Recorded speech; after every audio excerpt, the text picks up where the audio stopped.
Porque Dios que mandó que de las tinieblas resplandeciese la luz, es el que resplandeció en nuestros corazones para la iluminación del conocimiento de la gloria de Dios en la faz de Jesucristo. Hermanos amados, paz del Señor. Hay algo que se llama las relaciones intratrinitarias y es la comunión o conversaciones o compañerismo que tuvieron, digámoslo así, tenemos que hablar en nuestro lenguaje para que nos podamos entender, tuvieron en la eternidad el Padre, el Hijo, en el Espíritu Santo acerca de la creación del hombre. Dios, antes de crear todas las cosas, la Escritura revela que Él es un arquitecto y ellos diseñaron cada aspecto de la creación, material e inmaterial. El hombre, los animales, las plantas, los seres espirituales angélicos, querubines, serafines, arcángeles, ángeles, Galgá, todo eso fue diseñado, fue primero diseñado en la eternidad como un arquitecto. Luego, como hay algo en el ser de Dios, que es el conocimiento anticipado de todo lo que va a suceder, también sabía que el hombre iba a pecar, que la creación se iba a volver vieja. Pablo habla de ese pecado con una figura, yo sé que ustedes la conocen, y es el viejo hombre, el palaios antropos. Palaios viene de paleontología, descubrimiento de cosas antiguas.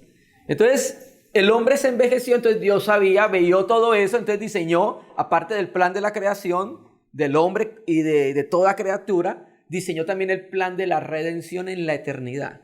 ¿Bien? Entonces, ese plan empezó a correr en la creación, primero de una manera figurada en el Antiguo Testamento. Empezó a correr primero por figuras en el Génesis, luego empezó a correr por figura en el tabernáculo, con los sacrificios, con todo el sistema levítico sacrificial, y luego vino la realidad. ¿Y es quién? Jesús Cristo, el Hijo del Dios viviente. Jesús es la mayor revelación de Dios. Hebreos 1 enseña que aunque Él habló a través de los profetas a los padres, ahora en los profetas Él no habló plenamente. Porque Isaías pues tenía una porción de Dios, claro, y Jeremías tenía otra porción de Dios, claro, y Ezequiel tenía otra. Pero en Cristo es la revelación plena, completa, exhaustiva de Dios. Si alguien quiere conocer a Dios, pues ¿qué es lo que tiene que hacer? Acercarse al Hijo de Dios. Entonces aquí, en este versículo, quiero que hablemos de algo que hace parte de ese plan de la redención, pero también el propósito, digamos, más alto de Dios en cuanto al hombre, después de que cayó, es que el hombre se parezca a Jesús Cristo. Ese es el propósito de Él. Que el hombre que Él creó se parezca a Jesús Cristo, que los hombres vean a los redimidos y puedan encontrar algunas características de cómo es el Hijo de Dios. Romanos 8 dice que la predestinación tiene ese propósito. La predestinación no es escoger para salvar. El texto es muy claro. Predestinación es escoger para que se parezca a Jesucristo. Eso es lo que es la predestinación. Entonces, ese es el propósito de Dios. Entonces, para llegar allá, primero tiene que hacer algo acá. Y es que redimir y salvar al hombre. Porque hay algo que va a utilizar el Padre para que el hombre hacerlo más parecido a cómo es el Hijo de Dios. Y entonces es algo que se llama el Espíritu Santo, el Paracletos. Entonces, cuando llega el Espíritu Santo es, digamos, el elemento que el Padre va a utilizar para empezar a darle vuelta a nuestro carácter, temperamento, manera de vivir, hábitos que traemos de la vieja creación. Entonces, ¿para qué? Para que podamos ser como es Jesús Cristo. ¿Y cómo es el Hijo de Dios? Bueno, empezamos a mirarlo, en la Biblia revela muy claramente cómo es el Hijo de Dios. Por ejemplo, el Hijo de Dios es amoroso. Nadie nos ha amado como los amó Él. Y cuando hablamos de amoroso no estamos hablando de sentimientos y emociones. El amor en la Biblia es algo muy definido y no tiene que ver con las emociones. ¿Sí? Por ejemplo, ¿cómo es el Hijo de Dios? Él nos enseña y nos dice: maridos, amad a vuestras mujeres como. ¿Ves el adverbio de comparación? ¿Cómo? Entonces, ¿cómo es Cristo? Entonces tenemos que ir a verlo para poder ser como Él, para amar como Él. ¿Bien? Ese es como el propósito final de Dios para introducirnos al nuevo cielo y a la nueva tierra. Pero antes de ello, primero entonces en ese plan de redención, esto que vamos a leer acá. Porque Dios que mandó que de las tinieblas resplandeciese la luz. Esto claramente es una referencia ¿a qué? Al Génesis, a la obra creadora del Génesis, donde Dios ordenó haya luz. No que se formara, sino que se manifestara. Nosotros tenemos un estudio hasta el capítulo 3 del libro de Génesis. Entonces, ¿qué está haciendo Pablo? Ustedes pues empiezan a mirar ahí que está hablando de la obra del pecado y del diablo en el corazón de la raza humana. Entonces Pablo hace una comparación acá con esto y compara la conversión de un pecador con la entrada de la luz a la creación. Eso es lo que está haciendo Pablo, haciendo una comparación, ¿cierto? Entonces Pablo lo que hace es que está haciendo que ese acto de iluminación de Dios en el corazón de los incrédulos lo está comparando con el acto de la manifestación de la luz en la creación. Así como Dios iluminó en el proceso creacional, así también Dios ilumina en el proceso redentor, hermanos. Entonces es una comparación que está haciendo el apóstol Pablo aquí. Bien, y sigue diciendo, porque quiero leerlo rápido, que pasemos al texto que vamos a concentrarnos. Es el que resplandeció en nuestros corazones. Cuando Dios resplandece en nuestros corazones, o resplandeció en el corazón de una persona pecadora, es que le está mostrando que necesita ser salvada. Ahí empieza la iluminación. Empieza a reconocer esta persona que es ¿qué? Un pecador. Miren, las personas no se salvan porque no se reconocen como pecadoras. Juan 16:8, lo sabemos. Y cuando venga el Paracleto, el Espíritu Santo, va a hacer 3 cosas. Convencerá al mundo de. Esa palabra convencer, el lengo, significa reargüir o dejar al descubierto. Eso es lo que significa. Entonces va a convencer el Espíritu Santo y le va a decir al mundo, usted está en pecado. Y si no se arrepiente de ese pecado, va a haber un juicio. Pero si se arrepiente de ese pecado, va a haber justicia. Esa es la iluminación del Espíritu Santo en el corazón de un pecador. Bien. Entonces, cuando Dios resplandece en el corazón de una persona, es porque le está mostrando que hay un juicio para su vida, que es un pecador y que necesita un Salvador, hermanos. Entonces vemos que la comparación es, en la primera creación Dios mandó que resplandeciese la luz. Y en la segunda creación es Dios mismo el que resplandece en nuestros corazones. No es un acto desde afuera, sino desde el interior, ¿cierto?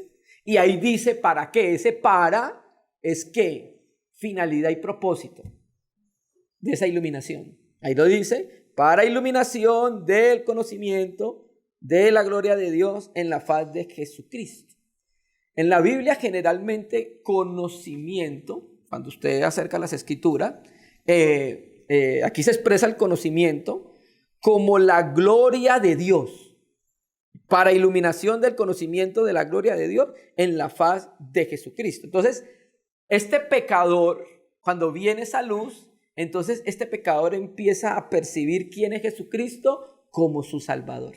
Ahí empieza la iluminación en el corazón de esta persona, ¿cierto? Lo que el pecador ve es la obra de la iluminación de la gloria de Dios en la faz de Jesucristo. Empieza a entender que Dios lo amó tanto, que envió desde la eternidad al mundo de los hombres, que es un descenso en amor, a encuentro con los hombres para salvar a la raza humana. ¿Bien? Entonces lo que los hombres que ven es la gloria de Dios revelada en la faz de Jesucristo. Esa palabra faz significa también rostro, en el rostro de Jesucristo. ¿Bien? Entonces el ser humano, para poder entrar a la familia de Dios, necesita una iluminación sobrenatural del Espíritu Santo. El ser humano, para entrar a la familia celestial, a la familia de Dios, necesita una revelación de la iluminación de Dios a través del Espíritu Santo. ¿Recuerda Mateo 16? Esa revelación que Pedro dio acerca de Jesucristo es una revelación procedente del Espíritu Santo. Hermano, pero ahí no dice, ahí dice, te lo reveló mi Padre que está en el cielo. El Padre revela a través del Espíritu Santo. Entonces, vamos a hablar de esa iluminación en el mundo y la iluminación en el creyente. ¿Bien? Y vamos a utilizar un texto muy conocido por todos nosotros. Vamos a la Mateo 5, las bienaventuranzas. La enseñanza en el monte se conoce como el sermón de la montaña. Vamos a Mateo capítulo 5, versículo 14 y 15. Mateo capítulo 5, versículo 14 y 15. Entonces vamos a mirar acá en estas porciones, en estos versículos, que nosotros como cristianos tenemos responsabilidades espirituales no solo en la iglesia, sino en el mundo en que Dios nos colocó. Nosotros no solamente llegamos a las reuniones, decimos gloria a Dios, aleluya, y levantamos las manos. Nosotros tenemos responsabilidades, deberes como ciudadanos del reino de los cielos en la tierra.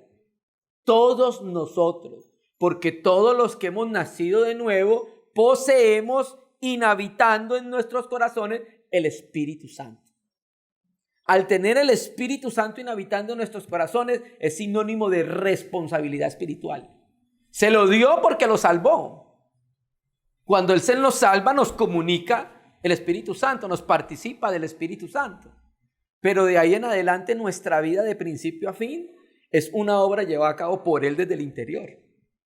Y Él está ahí para sustentarnos en lo que nosotros necesitemos para poder vivir una vida adecuada que honre a Dios. Nosotros no estamos llamados para vivir una vida de deshonra al Señor. Estamos llamados para vivir una vida de honra, porque tenemos su palabra y porque tenemos su Espíritu. Bien. Mateo capítulo 5, versículos 14 y 15 por ahora. Dice: vosotros sois la luz del mundo. Una ciudad asentada sobre un monte no se puede esconder.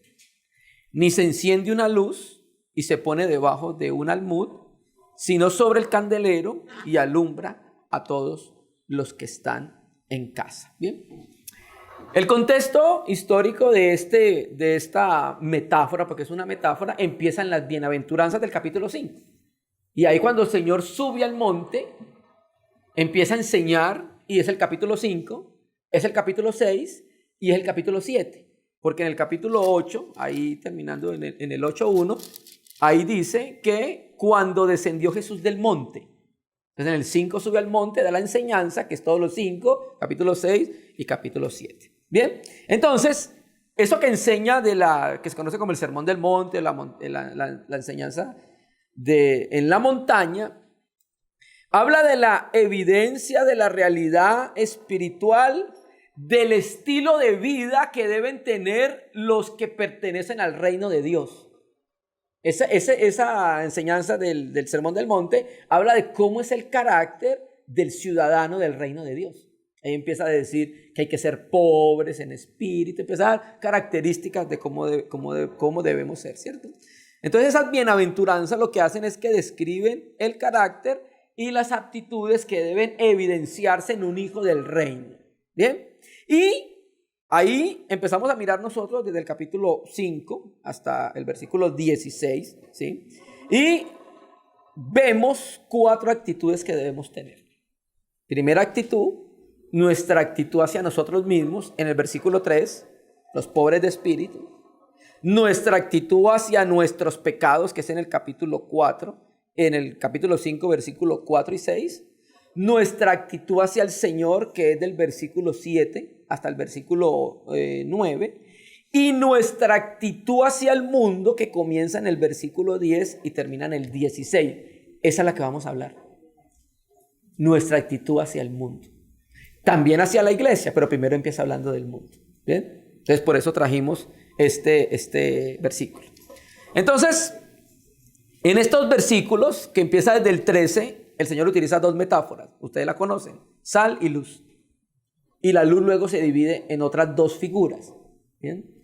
Entonces, estas 2 metáforas hablan, escúchenme, de la influencia que debe tener el creyente en el mundo, como sal y como luz. De nuestra influencia como creyentes en el mundo. Habla de eso, ¿bien? Y vamos a enfatizar la segunda metáfora, que es la metáfora de la luz. No vamos a enfatizar la metáfora de la sal.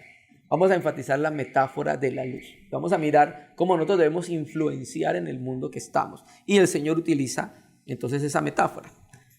La sal es una metáfora que habla de la operación en el interior. Y la luz es una metáfora de la operación que actúa en el exterior. La sal es una metáfora que actúa en el interior. Por ejemplo, si usted quiere que un pedazo de carne perdure, ¿qué tiene que hacer? Salarla. La sal entra y se combina con la carne. Luego usted se pierde. Usted no, después de que usted le eche la sal a la carne y va a buscar la sal, no la encuentra. ¿O sí? Ya se la... Interiormente, opera interiormente. Y en cambio la luz, ella opera exteriormente. ¿Sí? Entonces, esa es las dos metáforas que vamos a iniciar a ver acá. ¿Bien? Entonces vamos a ver solamente una. Entonces empecemos acá. Mire cómo empieza el texto, mire su Biblia. Vosotros sois. Ese pronombre vosotros es muy enfático, hermanos. Mire su Biblia. Vosotros sois. ¿Sabe cuál es la idea? Vosotros en contraste de los otros. Ustedes, no el mundo. Ustedes. Eso sucede mucho en las epístolas de Tito o Timoteo. Yo sé que usted lo ha leído varias veces. También en 1 Timoteo aparece mínimo 3, 4 veces. Y le dice así: pero tú. O sea, los falsos maestros están haciendo eso, pero tú tienes que hacer esto. Bueno, ese es el mismo sentido. Vosotros, vosotros entre todos los hombres, nosotros entre todos los hombres, no en los hombres del mundo. O sea, cuando hablamos de los hombres del mundo, estamos hablando de aquellos irredentos. ¿A qué me refiero con irredentos? Que no han sido redimidos, ¿bien? Entonces nosotros somos, y ojo con ese verbo, sois. Es algo, el verbo está en tiempo presente, quiere decir que es una acción constante. O sea, mire lo que dijo Cristo. Cristo no dijo, ustedes tienen la luz. No. Vosotros sois. De la misma manera, Efesios 2, ¿sabe qué dice? Vosotros erais tinieblas. O sea, no es que había un pedacito de tiniebla. Imagínese una ropa blanca. Imagínese una mancha negra. Entonces eso es tiniebla aquí, un parchecito por acá. El texto dice, vosotros erais de los pies a la cabeza. No había nada bueno. Éramos las propias tinieblas. ¿Está seguro, hermano? Por supuesto. Dios no se equivoca. Y ahora pasamos de ser las propias tinieblas a ser... Ay, qué Señor tan bueno, ¿cierto? Con nosotros. Que no nos dejó en esa condición de tinieblas en la que estábamos, ¿cierto? Entonces ahora vosotros sois. O sea, el Señor está considerando que eso era una realidad en sus discípulos. Vosotros sois. ¿Bien? ¿Qué somos? La luz del mundo. No la organización que se llama así. Muy peligrosa. No. Vosotros sois la luz del mundo. ¿Bien? Cuando nosotros nos acercamos a las Escrituras y buscamos que aparece muchas veces esa metáfora de la luz, generalmente esa metáfora enseña, equivale luz al verdadero conocimiento de Dios. A eso equivale la luz. Pero un conocimiento que se traduce en experiencia práctica. ¿Sí? Hay un texto que dice así, usted lo conoce, ¿cierto? 1 Corintios 8. El conocimiento envanece, pero el amor edifica. ¿Cuándo el conocimiento envanece? Porque muchos utilizan ese texto para no leer, para no estudiar mucho la Biblia, porque es que el conocimiento envanece. ¿Cuándo envanece? Cuando el conocimiento que tenemos sobrepasa la vida que tenemos. Cuando el conocimiento que tenemos sobrepasa nuestra vida espiritual. Y cuando eso sobrepasa, pues obviamente vamos a caer en un envanecimiento. ¿Bien? Entonces el conocimiento en la Biblia, la luz en la Biblia habla del conocimiento de Dios, pero un conocimiento experiencial que usted lo puede tocar. Que usted no solamente sabe de Dios, sino que vive a Dios. Y los demás lo ven. Mire que cuando se va a nombrar ancianos, 1 Timoteo 3 y Tito 1, eso que habla Tito y Timoteo, habla de un conocimiento que tienen los obreros de los ancianos y los pastores. Y para ese conocimiento, si un anciano, si un obrero quiere saber cómo es uno de los aspirantes a anciano obispo, tiene que irse para su casa. Se quiere quedar unos 3-4 días y ahí se va a ver. Ahí se va a ver el conocimiento que tiene, por cómo vive en su casa. Por eso cuando se va a nombrar ancianos, lo primero que le piden es su casa. Porque si no es capaz de pastorear su casa, con la iglesia no puede. Eso es claro en la Biblia. Entonces en la Biblia, luz hace referencia al conocimiento de Dios, pero vivencial, práctico, que se puede tocar. ¿Listo? Entonces, si la iglesia es la luz del mundo, ¿quiere decir que los que no son parte de la iglesia están en tinieblas? Por supuesto. Quiere decir entonces que los únicos seres humanos que pueden ayudar a este mundo que está en oscuridad es la iglesia, hermano. No hay nadie más. No hay nadie más. Porque la luz es el conocimiento de quién es Dios, revelado a través de Jesucristo. Ya lo leímos en 2 Corintios, ¿cierto? Leamos un texto, Juan 12. Un momentico, Juan 12. Y volvemos ahí al Juan capítulo 12. Y ya vamos a ir profundizando un poco más en esto de la luz, para que no se quede en el aire. Porque nosotros necesitamos entender de una manera práctica las palabras del Señor. Cómo las llevamos a nuestra realidad, a nuestra vida diaria. Juan capítulo 12, versículo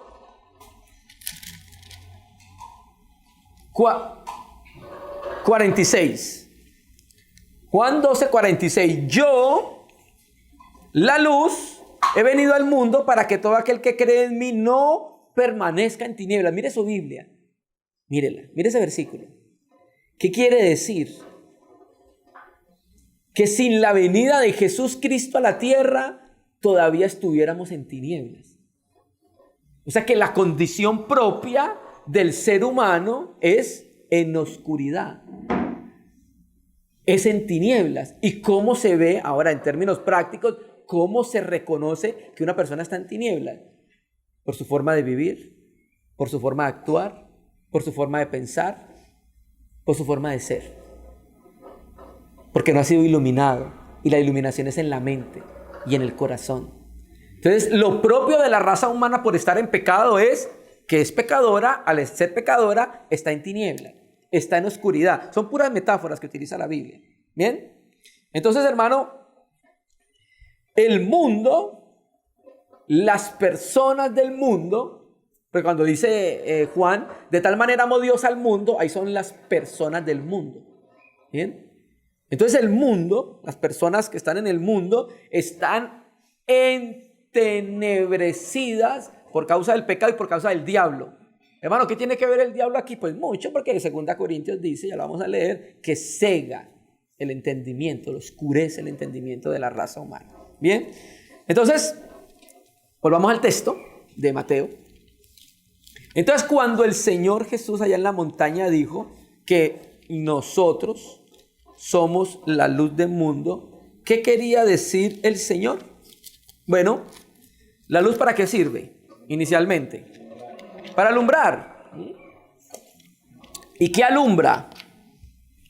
Lo que se está en oscuridad. La luz sirve para alumbrar lo que se está en oscuridad. ¿Bien? Entonces, ¿cómo iluminamos al mundo? Porque tenemos que tratar de poder bajar eso que está arriba a la tierra. ¿Cómo la iglesia ilumina el mundo? Con el evangelio y con la vida. Con el evangelio y con la vida de Cristo. con el evangelio y el testimonio de Jesús Cristo magnificado en nuestros corazones. Así empezamos a iluminar el mundo. ¿Cómo fuimos iluminados nosotros? Pues de la misma manera, andábamos perdidos en el mundial y vino el Señor y vino su palabra y nos iluminó, y cuando nos iluminó nos dimos cuenta que habíamos pecado contra Él, que habíamos ofendido al ser más santo del universo. Lágrimas corrieron por nuestros ojos y nos arrepentimos. Vino la iluminación, vino la salvación. Esa es la manera en parte, de iluminar al mundo. Y con el testimonio, con el evangelio y con el testimonio, porque deben concordar. Porque si no concuerdan, no hay luz que los del mundo puedan recibir. ¿Sabe qué es lo que van a decir? Es un dicho muy conocido. ¿Y eso que es cristiano? ¿Sí? ¿Han escuchado ese término? Ajá. ¿Qué pasa? En vez de traer a los hombres a Cristo, están ahuyentando a los hombres de Cristo. ¿Bien? Entonces, hermano, el mundo está en oscuridad y el mundo necesita luz para ver el camino. Y la luz para ver el camino es el evangelio y vidas transformadas que testifican de esa luz. Entonces, claro, cuando evangelizamos, cuando vivimos el evangelio, estamos de alguna manera iluminando el camino para que esa persona que está en el mundo, en tinieblas, llegue ¿a dónde? A Dios. Esa es la manera de iluminar en la tierra. Miren lo que dice acá el texto, porque el mundo está entenebrecido. 2 Corintios, volvamos otra vez, capítulo 4. Ahora leamos, que no queremos enfatizar mucho, pero quiero que tenga ese versículo para que miremos esto que estamos considerando. Dice el 4:3, 2 Corintios 4:3. Pero si nuestro evangelio aún está encubierto, entre los que se pierden está encubierto, en los cuales el Dios de este siglo cegó el entendimiento de los incrédulos para que no les resplandezca la luz del evangelio de la gloria de Cristo, el cual es la imagen de Dios. ¿Ve? Entonces, el pecado hizo un trabajo y el diablo está haciendo un trabajo. El diablo está encegueciendo la mente de las personas, impidiéndoles que puedan acercarse al conocimiento del Hijo de Dios. ¿Bien? Entonces, por eso, esa es nuestra responsabilidad. Nosotros evangelizamos no para que un salón se llene, nosotros evangelizamos porque Dios desea salvar a los hombres. ¿Estás seguro? 1 Timoteo 2:4. El cual quiere que todos los hombres sean salvos. Y empieza el versículo hablando por los gobernantes y por los que están en eminencia. Entonces, como cristianos tenemos responsabilidad de orar por los gobernantes para que se salven y por los hombres que conocemos en nuestras reuniones públicas, porque Dios desea, quien desea que todos los hombres se salven. ¿Bien? Entonces Dios desea que los hombres se salven y va a utilizar, escúcheme, amado hermano, la iglesia para eso. Otra vez, Juan 16:8, cuando venga el Espíritu Santo, convencerá. La pregunta es, ¿será que el Paracletos va a descender y se va a ir para el parque? ¿Cuál es el parque más conocido de acá? Se va a ir para allá y va a empezar a decirle al transeúnte, venga, arrepiéntase porque se va a ir para el infierno. Él lo va a hacer a través de la iglesia. A través de la iglesia es que Dios le va a decir al mundo que se arrepienta, porque si no, hay un juicio para él. Entonces nosotros tenemos, esa es una de nuestras responsabilidades. Hermano, pero es que si no se salva, haga sino predicar, porque es que nosotros no podemos salvar a nadie. ¿Quién tiene el poder de salvar a otro? Solamente tenemos que predicar, y predicamos con fe, creyendo que el evangelio es poder, dinamis. Haga y no predicarlo, hermano, que el Señor hace la obra. ¿Bien? Volvamos a Mateo. Entonces, está diciendo que nosotros somos algo. Somos la luz del mundo. Y entonces empieza a hacer una explicación. A utilizar otras figuras para hablar de esa luz. Bien, la primera figura. Una ciudad, ahí en el 14, una ciudad asentada sobre un monte no se puede esconder. Entonces aquí voy a volver a utilizar dos figuras más. Ya utilizó la figura, la metáfora de la sal y de la luz. ahora va a utilizar otras dos figuras para hablar de la luz. Va a utilizar la figura de una ciudad puesta en un monte y va a utilizar la figura de una lámpara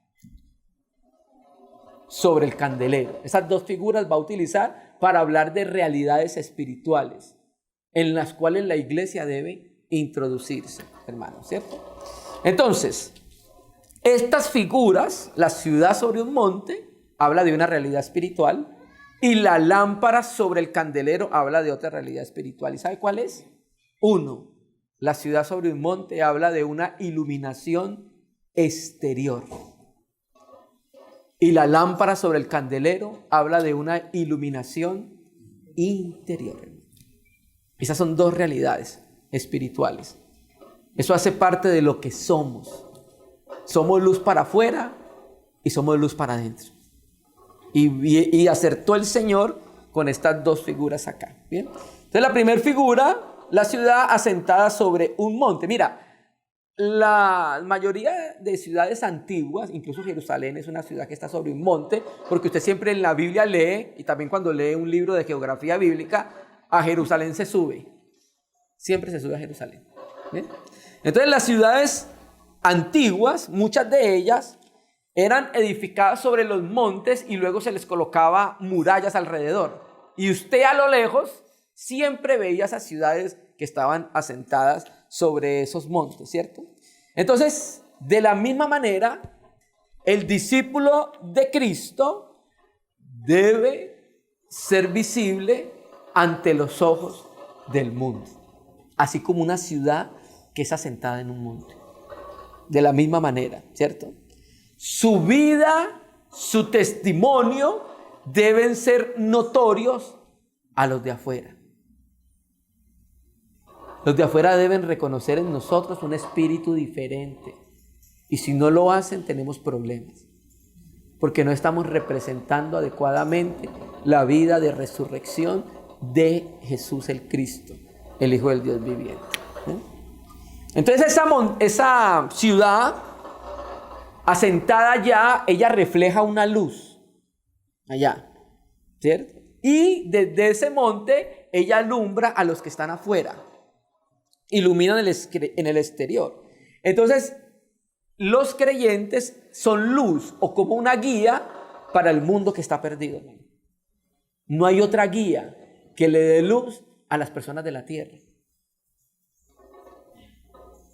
Una vez, quiero contar una historia en cuanto a esto que estamos hablando. Estábamos en una situación muy compleja de salud con mi esposa, un momento muy difícil. Y bueno, estamos ahí en la clínica, salimos a la medianoche a conseguirle un medicamento. Y entonces llegamos ahí a la farmacia. Era como la 1, 12 de la mañana, no recuerdo bien. Entonces llegamos y entonces nos atendió un muchacho y empezamos a evangelizarle. Y mientras evangelizábamos, el muchacho nos miró y me preguntaba, ¿usted por qué me está diciendo esto? Porque está en mi corazón, por mandato del Señor, darle a conocer que hay un Salvador. Y me dijo, yo me iba a suicidar hoy. Y ya he ido a iglesias cristianas. Y allá me dicen siempre lo mismo, que Dios tiene un propósito glorioso para mí. ¿Cuál glorioso? Me quiero suicidar.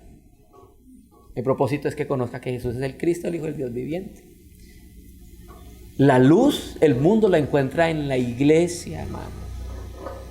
El mundo no tiene dónde más encontrar luz. Usted puede ir al psicólogo unos 3, 4 meses, pero la luz verdadera se encuentra en el Hijo de Dios y se encuentra en la iglesia. Porque la iglesia no tiene luz propia, como la luna. Lo que hace es que refleja la luz de otro. Y entre más cristalinos seamos, más luz pasa. Pero si tenemos muchos parches en oscuridad, pues menos luz sale. Y la gente no conoce a Jesucristo. Entonces decía un hermano, yo tengo a Cristo en el corazón. Y otro le decía, pero muy en el fondo, porque no se le ve. Bien escondido. Era un chiste. Entonces, hermano,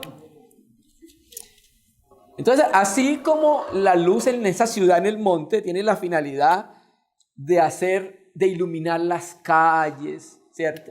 De iluminar como todo ese entorno, las avenidas, los creyentes tenemos la responsabilidad de mostrarle, señalarle a los perdidos el camino a la salvación. Esa es la luz del evangelio, hermano. Ellos necesitan ser iluminados. ¿Bien? Entonces, esa persona que vive la vida de Cristo, eso no se puede esconder. ¿Usted se da cuenta? El inconverso se da cuenta cuando uno es de luz. Y eso no se puede esconder, la figura que va a utilizar abajo. ¿Bien? Y mire que aquí dice, una luz asentada sobre. ¿Ve esa palabra sobre?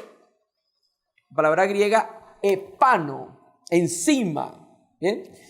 La metáfora de la sal, la anterior, habla de la influencia de cristiano en el mundo. La metáfora anterior de la sal habla de la influencia del cristiano en el mundo, ¿cierto? Y la metáfora de la luz sugiere una posición del cristiano sobre, encima del mundo. ¿Bien? Por eso aquí utiliza esta palabra, epano. Entonces la sal tiene que estar siempre en contacto para preservar la carne, digámoslo así. ¿Bien? Y la luz tiene que estar por encima, pero cerca, para iluminar. ¿Cómo entendemos eso? Sencillo. Jesús Cristo con los pecadores, con los publicanos y con las prostitutas. Jesús estaba con ellos, pero no era de ellos. No estaba en ellos. Jesús hablaba con la prostituta, pero no estaba en la cantina dándole ahí a la fría. ¿Bien? Jesús estaba con los publicanos, pero no les estaba ayudando a robar. ¿Por qué? Porque si hay algo que aborrecía a un judío, era un publicano. Y un publicano era judío. ¿Y sabe qué término utilizaba para hablar de ese desprecio? Lo comparaba con un gentil. Para un judío lo peor era un gentil. ¿Y qué era un publicano? Un judío. Ustedes saben que Roma en los tiempos bíblicos había dominado a Israel. Y entonces Israel tenía que pagarle tributo, un impuesto. Entonces, ¿qué hacía Roma? Contrataba a los mismos judíos para que le cobraran los impuestos, que eran los publicanos, los cobradores de impuestos. Pero ¿qué pasaba? ¿Por qué los aborrecían? No porque cobraran. ¿Por qué los aborrecían? Porque robaban a sus mismos compatriotas judíos. Entonces, digamos, de pronto Jorgito debía 2 denarios. Y cuando venía, el publicano colocaba 4, debe 4. Y se quedaba con 2. Entonces, por eso cuando Dios salva a Zaqueo, Señor, si algo he defraudado, obvio, era rico por haber robado a sus compatriotas. ¿Bien? Entonces, mis hermanos, la luz está cerca y encima. O sea, estamos en el mundo, pero no somos. Por eso fracasaron tanto en el 4º siglo los monasterios.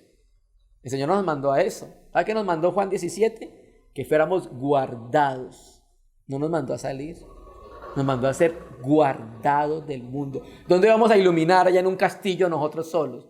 A la gallina, no, pues.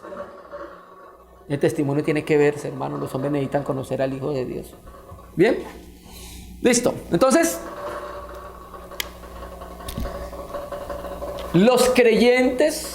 O sea, para que el mundo sea iluminado, los creyentes deben ver, el mundo debe ver algo. O sea, la iglesia debe dejarse ver. El mundo debe ver algo acerca de ellos. Y nuestra fe se debe ver en las actividades normales y diarias de nuestra vida. Cuando salimos a comprar, ¿cómo tratamos a ese vendedor con el que compramos? Una vez nos pasó, estábamos ahí hace muchos años en Barranquilla con un hermano de la cruzada, estamos ahí en un restaurante y la señorita vino y nos atendió y este hermano cristiano la trató re mal, hermano. No habló como cristiano. Entonces yo le dije, venga, ¿qué pasa si mañana usted se la encuentra en el bus y la va a evangelizar? ¿Usted cree que esa persona va a recibir su testimonio? Entonces la luz se ve en nuestras actividades diarias. Cuando vamos a jugar fútbol, ¿cuánto guayo le damos ahí a los compañeros? ¿Ah? ¿Cuánto hablamos ahí cuando estamos jugando fútbol ahí? ¿Bien? Cuando estamos conduciendo el vehículo. ¡Ah! Bajamos el vidrio. ¿Ah? Eso no es luz. Ahí se debe ver la luz. ¿Sí? Eso es exactamente. tinieblas. El lenguaje cotidiano en la empresa, en nuestro hogar, cómo es, las palabras que usamos, en la universidad los que estudian, en el colegio los más jóvenes, ¿cierto? Cuando vamos a la consulta médica y tenemos que esperar horas, ¿cómo respondemos? ¿Ahí se ve la luz o no se ve la luz? Esas son cosas prácticas. Hablamos acerca de la luz. Texto, primera de Pedro, capítulo 2, estamos aquí muy rápido, versículo. Un texto muy conocido, primera capítulo 2, versículo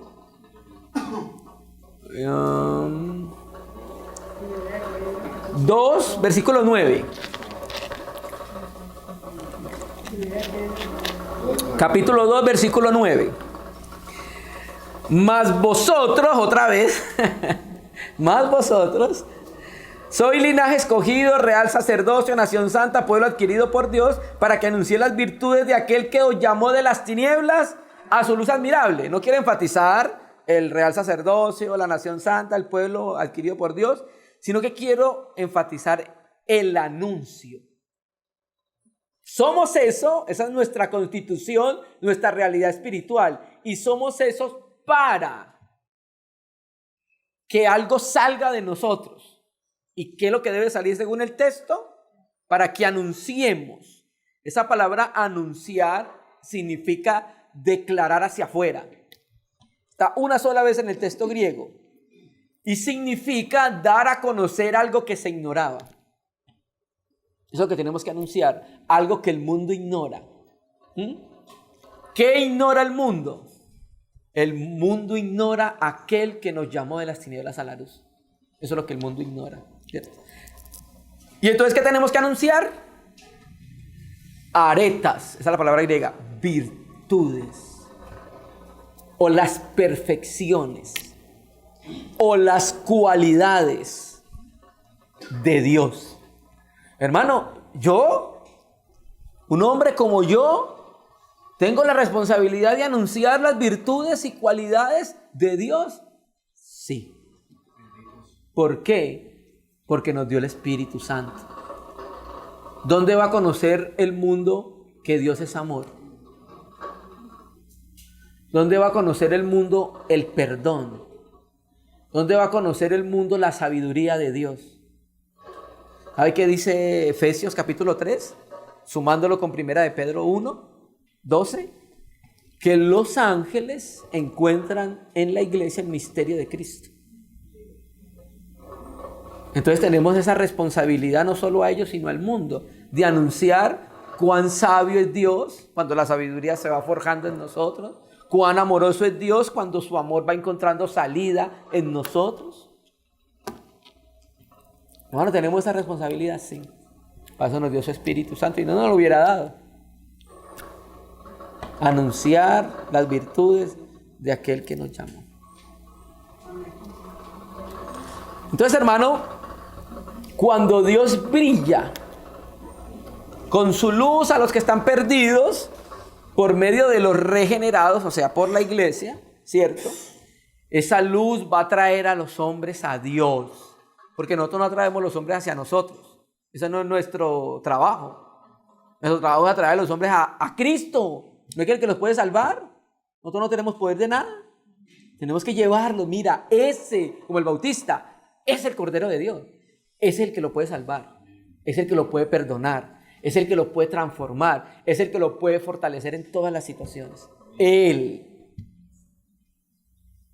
Entonces los perdidos necesitan encontrar el camino a Dios y hay que iluminarlos para que lo encuentren. ¿Bien? Pero vamos a Mateo, versículo 15 ahora. Mateo capítulo 5, versículo 15. Entonces ya hablamos de la luz sobre una ciudad sentada sobre un monte, no se puede esconder. Ahora 15, es la otra figura, pero esta luz hacia adentro. Ya hablamos de la luz hacia afuera, ahora hablemos de la luz hacia adentro. Ni se enciende una luz y se pone debajo de un almud, sino sobre el candelero y alumbra a todos los que están en casa. ¿Qué era un almud? Un almud era una cajita de madera, más o menos aproximadamente le cabían 7 litros. Eso era lo que era una cajita era un almud. Bueno, hermano, no tiene sentido encender una lámpara de esas antiguas y colocarla debajo de una caja de madera. No tiene ningún sentido. Eso se hacía. Era cuando el dueño de la casa, de los tiempos de Israel, en los tiempos de los apóstoles, cuando el dueño de la casa sabía que alguien iba a venir, entonces lo que hacía es que cogía la lámpara, no la apagaba, sino que la colocaba debajo del almud, para que cuando la persona llegara la sacara. Pero no tenía sentido encender una lámpara que es para iluminar, meterla dentro del almud, ¿cierto? El almud es útil, pero para guardar. Para eso es útil. No fue diseñado para esconder lámparas. En cambio, lo que fue diseñado para sostener la lámpara, que es ¿qué? El candelero. Se pone sobre el candelero. Entonces el candelero es el soporte de la lámpara. Recuerde que en ese tiempo eran esas lámparas que utilizaban, eran lámparas de aceite, que tenían unas mechitas arriba, ¿cierto? Y esa luz que daban esas lamparitas no era una luz muy abundante. No era una luz muy abundante, era una luz tenue más bien, era una poca luz, ¿cierto? Pero entonces para que fuera más eficaz, depende del candelero, se colocaba en su soporte para que quedara más alta y pueda iluminar la casa, ¿bien? Entonces, mi hermano, después de pasar a la luz en la montaña, ahora pasa la luz de la lámpara para alumbrar a ¿quiénes? La luz en la montaña, en la ciudad, alumbra a los que están afuera. La luz de la lámpara alumbra a ¿quiénes? A los que están adentro. Entonces está la segunda metáfora de la luz. Alumbra a los que están en la casa. Entonces ahora esta luz va a iluminar en el interior. O sea, esta lámpara va a iluminar a los que están adentro, a los que están en la casa. Y alumbra a todos los que están en la casa. Entonces ahora, ¿cuál es la figura? Hacia adentro, hacia la iglesia, hacia la casa de Dios. Nuestra luz no solo debe verse, o sea, nuestra experiencia de vida en el mundo para afectar al mundo positivamente, sino que debe verse aquí. Y cuando esa luz, que es la vida de Cristo, siendo conocida y manifiesta en nuestra vida, va a afectar a nuestros hermanos cristianos positivamente. Hermano, si hay un hermano encendido en la iglesia, prende a todos. Seguro que sí. Entonces, si usted es un hermano que es perseverante, los demás lo están viendo. Y eso los va a estimular a ellos. Si usted es un hermano que se entrega y sirve, va a estimular a los demás a que se entreguen y a que sirvan. Si usted es un hermano que ama con una realidad espiritual, va a estimular a los demás a que amen. Eso lo dice eso lo dice Hebreos, capítulo 10, estimulándonos al amor, hermano, ¿cierto? Entonces el creyente también debe alumbrar con su testimonio en la casa de Dios. De la misma manera que una ciudad puesta allá arriba en el monte no se puede esconder, de la misma manera la luz nuestra tampoco se puede esconder en la casa de Dios. Nosotros necesitamos ayudarnos juntos. ¿Y sabe con qué nos ayudamos? Con luz. ¿Y qué es luz? El conocimiento de Dios. Y ese conocimiento de Dios, ¿cómo se ve? De una manera práctica, de una manera palpable, de una manera visible. ¿Bien? En nuestra vida diaria, en toda nuestra vida diaria. ¿Bien? Entonces tenemos estas dos figuras. La figura de la sal, que no la vimos, pero también es una metáfora que habla de acercarse para evitar que se corrompa, y la luz, una figura que habla de iluminar para mostrar el camino por donde deben llegar a Dios. Bien, ahora quiero que traslademos esto ahora a la iglesia. Con un ejemplo de una iglesia que fue luz hacia afuera y luz hacia dentro. ¿Bien? Y vamos a ir a Tesalonicenses. Vamos a ver 2 versículos en Tesalonicenses. vamos a ver el ejemplo de iluminar con vida hacia afuera e iluminar con vida hacia adentro. Hermano, estamos tratando de ser lo más práctico que podamos para que nos puedan entender. Primera Tesalonicenses capítulo 1, versículo, me lo voy a decir, 8. ¿Bien? Vamos a mirar entonces acá en el versículo 8 la iluminación hacia afuera. Ya miramos qué era la iluminación hacia afuera, ¿cierto? Llevar el evangelio a los perdidos, llevar la luz de Cristo por el testimonio a los que están afuera. Primera Tesalonicenses capítulo 1, versículo 8. Recuerde cuál es el contexto histórico de Tesalonicenses. El contexto histórico de Tesalonicenses es una iglesia muy nueva. Se había introducido unas falsas doctrinas en cuanto a la segunda venida de Cristo. Entonces, por eso usted cuando la lee, siempre va a encontrar en casi todos los capítulos menos uno, aspectos de la segunda venida de Cristo. Entonces, el tema de Tesalonicenses es la santidad en pos de la venida de Cristo. O sea, Cristo quiere que mientras vamos a su venida, seamos santos. Ese es el tema de Tesalonicenses. Capítulo 1, versículo 8, dice: porque partiendo de vosotros, escucha su Biblia, porque partiendo de vosotros ha sido divulgada la palabra del Señor, no solo en Macedonia y Acaya, sino también en todo lugar vuestra fe en Dios se ha extendido, de modo que nosotros no tenemos necesidad de hablar nada. ¿Qué quiere decir? Que la vida de Cristo llegó a ellos, a los tesalónicos, ¿cierto? Y ellos se volvieron cristianos reproductores de la vida de Cristo. La palabra del Señor, el evangelio, fue divulgada cada vez en círculos más amplios, según el versículo. En Tesalónica, ¿en dónde más? Mire su Biblia. Macedonia y Acaya. O sea que la luz de ellos no solo llegó a esa ciudad donde vivían, sino que alcanzó, voy a hablarlo en términos modernos, todo el departamento. Eso fue lo que pasó. ¿Ven? Entonces Pablo hay veces llegaba a un lugar de esos y no tenía necesidad de decir nada acerca del Hijo de Dios, porque ya habían venido. ¿Quiénes vinieron acá? Ah, sí, unos hermanitos así y así. Ah, sí, fue la iglesia de Tesalónica. ¿Ven? Entonces, hermano, esta iglesia iluminó esa ciudad, evangelizó, estaba comprometida con la evangelización. Y desde ahí Dios iluminó en muchas direcciones, Macedonia y Acaya. ¿Bien?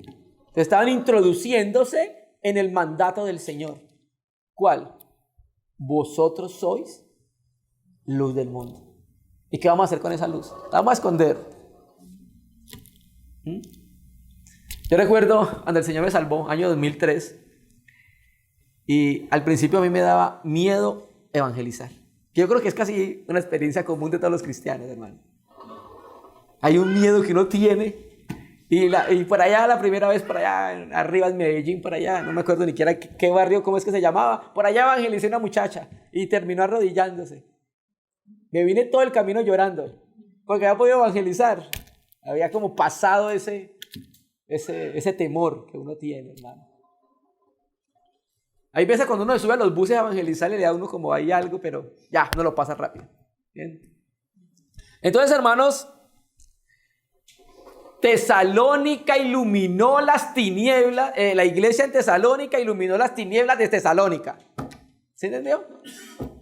La iglesia en Tesalónica iluminó las tinieblas que había en Tesalónica, porque era la única luz que había en Tesalónica. ¿Quién? Pues la iglesia. No había más luz. ¿Bien? Segundo, iluminar hacia adentro. Versículo 7. De manera que habéis sido ejemplo a todos los de Macedonia y Acaya que han creído. Esa palabra ejemplo es la palabra griega tipos. Ahí donde viene tipología, pero también esa palabra tipo se refiere a una marca dejada por un golpe. También es su otra acepción. Entonces, ¿qué está diciendo el Espíritu Santo a través del apóstol Pablo a los tesalonicenses? Que no solamente iluminaron a la ciudad, sino que ayudaron a la iglesia y a los que habían creído. ¿En dónde? Texto, Macedonia y Acaya. O sea que las iglesias que habían creído en Acaya y Macedonia, esta iglesia nueva, joven, había sido ejemplo para ellos. Oye, ¿y ustedes qué están haciendo allá? El Señor los está bendiciendo, están siendo edificadas las personas, están siendo salvadas las personas. Ellos veían cómo la vida de Cristo estaba saliendo y las demás, por eso dice los que habían creído de Macedonia y Acaya. O sea, iluminaban también a la casa de Dios, siendo ejemplo. Una iglesia como modelo, digámoslo así, ¿cierto? Entonces, la iglesia en Tesalónica iluminó las tinieblas de la ciudad de Tesalónica. Y la iglesia en Tesalónica iluminó con su vida la misma asamblea en Tesalónica y los que habían creído ¿en dónde? Macedonia y Acaya. Una iglesia muy, muy importante, ¿no? Y era una iglesia nueva. No decía, no, pero es que la iglesia era nueva. Bien, concluyamos con la aplicación que está en Mateo capítulo 6, muy rápido. Mateo capítulo 5, la aplicación, terminémosla, versículo 16, esa es la aplicación. Y vamos a seguir aterrizando de una manera práctica esto que estamos leyendo. Así alumbre vuestra luz delante de los hombres, así como la ciudad en un monte, así como la lámpara en un soporte, así alumbre vuestra luz delante de los hombres para, ese es propósito, que vean vuestras buenas obras y glorifiquen a vuestro Padre que está en los cielos. Bien. Las buenas obras son las evidencias de los salvos. Nosotros no fuimos salvos por buenas obras, pero sí fuimos salvos para buenas obras. Porque la fe se hace conocible por las buenas obras. ¿Bien? Entonces, hermano, la vida del Cristo cuando encuentra salida, ilumina al mundo, ¿cierto? Y cuando el mundo es iluminado, va a hacer algo. Y es que ese es nuestro propósito acá, en la tierra. No piensen nada más, solo piensen eso. Darle gloria a Dios. Ese es nuestro propósito. Un salmo dice así: no a nosotros, no, Yahvé, sino a tu nombre, da gloria. Para eso es que fuimos puestos en esta tierra, hermano. Bien, aquí hay un mandato. Mire su Biblia, así alumbre, ¿lo puede ver? Alumbre. Esa palabra alumbre, lamsato, está, lo voy a decir y se lo voy a explicar. La forma verbal de esa palabra es aoristo de imperativo. ¿Qué significa eso en términos prácticos? Cuando un verbo griego está en aoristo, significa que es una acción urgente. O sea, que es algo que hay que hacer. ¿Bien? Cuando está en imperativo, en el griego es un mandamiento. O sea, no es opcional. Y ojo que cuando Dios da un mandamiento, da el sustento para cumplirlo. Dios cuando nos da un mandamiento en la Biblia, por ejemplo, nosotros estudiamos el libro de Jacobo, Santiago, y tiene más de 50 imperativos. Yo nunca había visto un libro con tantos imperativos. Y eran mandamientos del Señor. Pero esos mandamientos cuando Él los da es porque da la realidad para poder cumplirlo. Entonces, por ejemplo, si me dice a mí, Yair, no, sí señor, dígame, ame a su esposa como mi hijo amó a la iglesia. Eso es un mandato de Él. Pero Él me da el sustento para hacerlo. Él no me deja en mí mismo hacerlo. Si yo lo hago, pues lo más probable es que la cosa se dañe. Pero sí lo hago con el sustento de Él, que es su Espíritu, el Espíritu Santo. Y viéndolo a Él, mira, Él la amaba así, de esta manera, de esta manera. Ya sé cómo es que tengo que amar a mi esposa. Entonces, cuando hay un mandamiento, hay un sustento. Entonces, aquí hay un mandamiento para nosotros. Alumbre. Y cuando está en imperativo, es como en signos de admiración. alumbre. Es más o menos así que debe ser traducido. Bien. Entonces, hermano, hay un mandato que debemos ejecutar y es alumbrar. Yo creo que tenemos que pedirle al Señor que nos perdone y que nos ayude, porque hemos ocultado muchas veces su luz y el primero soy yo. Bien. Entonces, hermano, aquí tenemos un mandamiento y es que cuando nosotros alumbramos, y cómo alumbramos, el texto es muy claro, a través de las buenas obras. Esa es la manera también de alumbrar acá. Ahí está como la explicación y la aplicación. Bien. Entonces, cuando nosotros como discípulos del Señor damos testimonio con nuestro vivir, obrando las obras que Él preparó de antemano para nosotros, que nos vamos introduciendo en ella, entonces los hombres verán esa luz, serán llevados a Dios y ¿sabe qué van a hacer? Van a glorificar a Dios, no a nosotros. Hay un texto, creo que es Gálatas 1:24, cortico, y dice así, más o menos, no sé si ahorita lo buscan, dice así Pablo: y glorificaban a Dios en mí. Y qué texto tan poderoso, hermano. Pablo se hizo la tarea de que lo que hacía tenía que darle gloria a Él. Lo que hacemos en relación con el mundo y en relación con la iglesia tiene que terminar en darle gloria al Señor. Mira cómo dice un escritor: cuando los discípulos mediante el brillo de su luz dan testimonio de Dios y de su gracia, los hombres verán la luz, no las lámparas. Necesitamos que vean al Señor, no a nosotros. Bien. Hermano, ese es el plan de Dios para transmitir el evangelio a un mundo que está en tinieblas y a una sociedad insípida, porque necesita sal. Hemos visto ya bastantes consideraciones prácticas. Terminémonos haciendo una pregunta.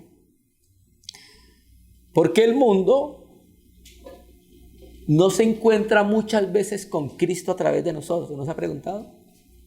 Que hay veces, en vez de atraer a una persona a Dios, la ahuyentamos. Tenemos que preguntarnos esa pregunta, hacernos esa pregunta. Y es que la luz no se ve. Y también aprendemos que tenemos la responsabilidad de vivir como personas que han sido sacadas de las tinieblas a la luz. Y nuestro entorno, el mundo tiene que ver que verdaderamente Cristo nos salva.